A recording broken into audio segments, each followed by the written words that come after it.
এই ভিডিওতে আমরা ড্যাড জাকির নায়েকের আলোচনার উপর ভিত্তি করে ঈদের প্রকৃত অর্থ ও তাৎপর্য সম্পর্কে জানাব। ঈদ শব্দটি আরবি আউদ থেকে এসেছে, যার আভিধানিক অর্থ হল যা বারবার ফিরে আসে বা আবর্তিত হয়। প্রতি বছর এই আনন্দের দিনটি মুসলিম উম্মাহর জীবনে ফিরে আসে বলে একে ঈদ বলা হয়। এটি শুধু উৎসব নয়, বরং আল্লাহর নিয়ামতের প্রতি শুকরিয়া আদায়ের দিন। রাসূলুল্লাহ যখন মদিনায় আসেন, তখন তিনি দেখতে পান মদিনাবাসীরা দুটি উৎসব পালন করছে। তিনি বলেন, আল্লাহ তাআলা তোমাদের এই দুটি দিনের পরিবর্তে এর চেয়ে উত্তম দুটি দিন দান করেছেন, ঈদুল ফিতর এবং ঈদুল আজহা। ইসলামে দুটি প্রধান ঈদ রয়েছে, ঈদুল ফিতর এবং ঈদুল আজহা। ঈদুল ফিতর রমজানের সমাপ্তি এবং আল্লাহর প্রতি কৃতজ্ঞতা প্রকাশের দিন। এই দিনে গরিবদের মাঝে ফিতরা বা দান বিতরণ করা হয়।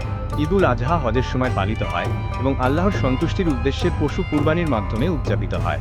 ঈদের আধ্যাত্মিক তাৎপর্য হল ঐক্য ও ভ্রাতৃত্ববোধ। ঈদ কেবল নতুন পোশাক বা সুস্বাদু খাবার খাওয়ার দিন নয়, এটি আত্মশুদ্ধি, ভ্রাতৃত্ববোধ এবং আল্লাহর প্রতি আনুগত্যের এক অনন্য নিদর্শন।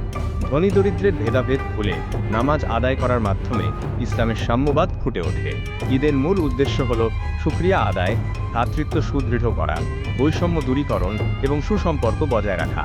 আল্লাহর দেওয়া বিধান পালনের পর কৃতজ্ঞতা প্রকাশ করা এবং মুসলিম উম্মাহর মধ্যে একতা ও সম্প্রীতি বাড়ানো এর লক্ষ্য।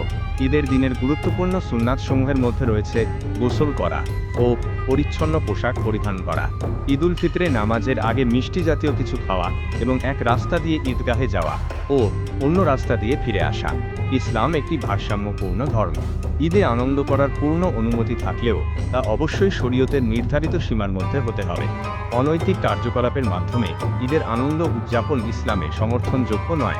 আসুন আমরা উৎসবের আনন্দের পাশাপাশি ঈদের এই আধ্যাত্মিক ও সামাজিক শিক্ষাকে আমাদের দৈনন্দিন জীবনে ধারণ করি।